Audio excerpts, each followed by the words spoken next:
All right, we're in section 9.4, where we are going to look at real numbers. So, up to this point, and probably for quite a bit of the lessons that you're going to see, not only in this class, but in the majority of high school mathematics, we are going to deal with solely real numbers. So you can look at two different categories when it comes to numbers. They're either going to be real numbers or they're going to be imaginary numbers. And we are going to look at real numbers. So if you look at the chart here, this is basically all of the real numbers that we could have for a particular subset. So when you look at real numbers, that also splits into two different groups. You have rational numbers and you have irrational numbers. So when you want to look at rational numbers, um, probably the easiest definition that uh, we have is a rational number is anything that can be written as a fraction, where the number in the numerator and the number in the denominator are integers. And if you remember, integers are those nice clean values, whether they're positive or whether they are negative. So like -3 is an integer, -2, -1, 0.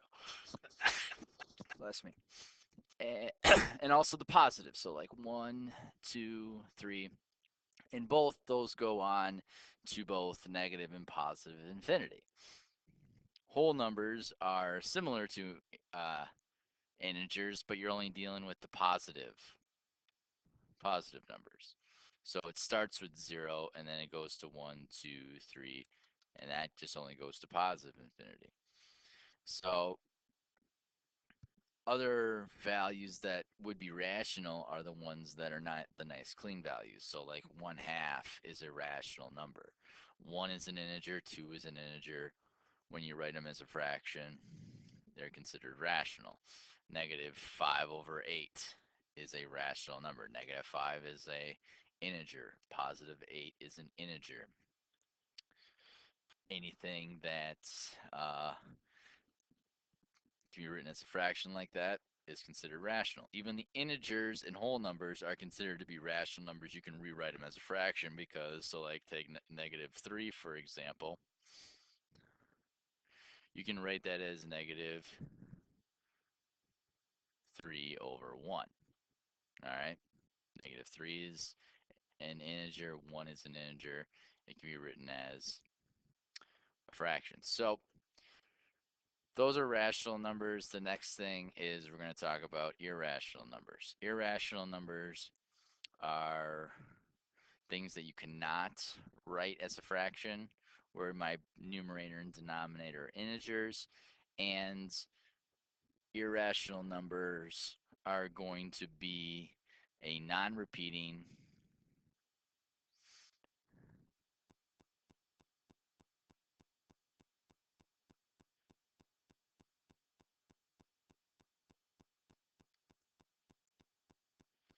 spelled that wrong.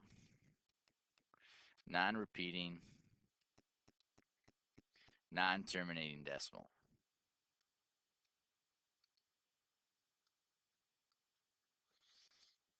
So, for instance, I have the number square root of 2. If I were to write the square root of 2 as a decimal, your calculator puts it out as 1.414213562, and that's where it stops. Now, if you were to keep going with this, you would realize that there are more numbers after that 2. Now, if you look at this, there seems to be no rhyme or reason or a certain pattern where these numbers fall. So it's just going to keep going on into infinity. So we see that with also with like a negative square root of 14. That would also be another instance where it's a repeating non-terminating decimal. And probably the more famous irrational number is the symbol of pi. So yeah, so those are how we break those up. So what we're going to do here is, first off, they want us to determine if first is these numbers real, and if they are they rational, are they irrational, are they integers, or are they whole numbers? So uh, right off the bat, all of these are in fact real numbers. Okay. You might be asking yourself, what would make it not real?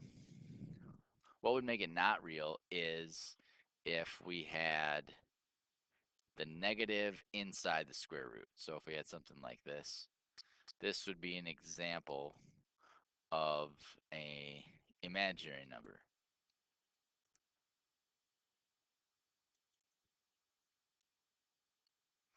All right, so there are no negatives inside the square root, so we can go about saying that all of those are real numbers. Okay, are they rational? Square root or negative square root of 25, actually that's written as negative 5. So is it rational? I could write that as a fraction. Yeah, I could. Negative 5 over 1. Is square root of 13 rational? If I type that into my calculator, I get 3.605551275. I'm going to say no. It's going to keep going on as a non-repeating, non-terminating decimal. Square root of 49, that could be reduced to 7. Yeah, I can write that as a fraction. So yes, that is. So here's the thing. If they are rational, that means that they're not going to be irrational. So if it's a yes here, it has to be no here. You can't have two yeses for those two. It's either one or the other. So if this one's a no, this has to be a yes. So this has to be a no. Finally, looking here, are they integers?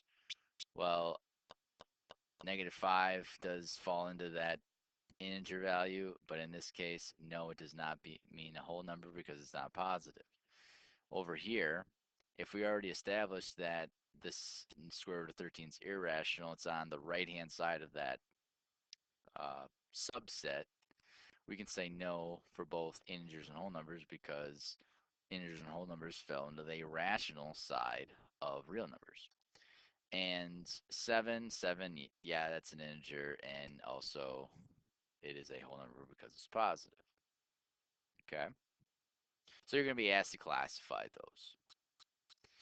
So this is, like I said, on the left-hand side here, this talks about what we did when in terms of real numbers. Anytime we're dealing with non-real or imaginary numbers, like I said, anytime there's a negative inside the square root. So that is key to be able to identify when a particular number is imaginary or not real.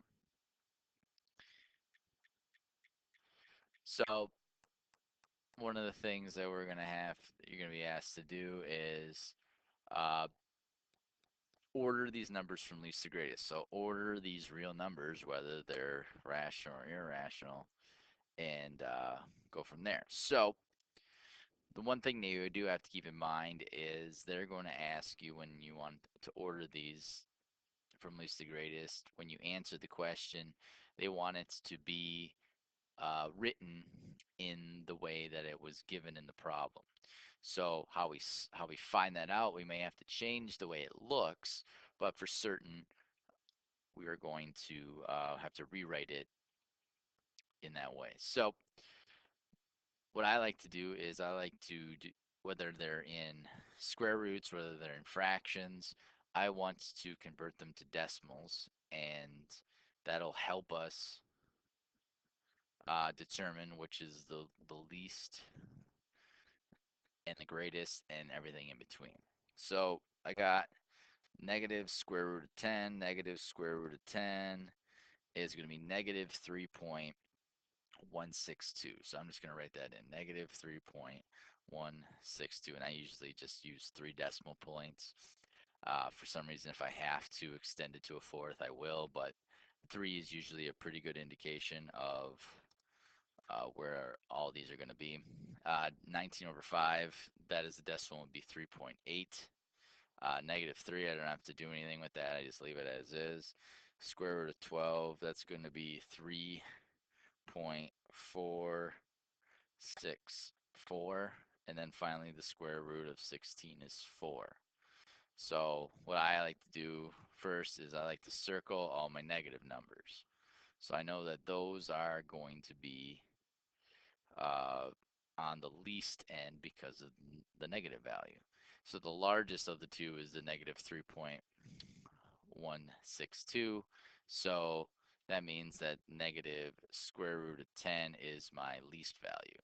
And then I'll just kind of cross it out. Next is my only negative number I have, which is negative 3. Cross those out. Now that I have all positive numbers, now I can look at the positive numbers and put those from least to greatest. So between these two, yeah, they have 3. From here, it is going to be 4 is smaller than 8. So now I have square root of 12, and then that means 19 over 5 is my next smallest value. All right, and then finally, we have the largest value, and in its original state, it was written as square root of 16. So that's how I'll write that. And so that's how it's written from least to greatest. To put this on the graph, I would say that this would be my negative square root of 10. Here's my negative 3. Square root of 12, I'm going to say is right around here.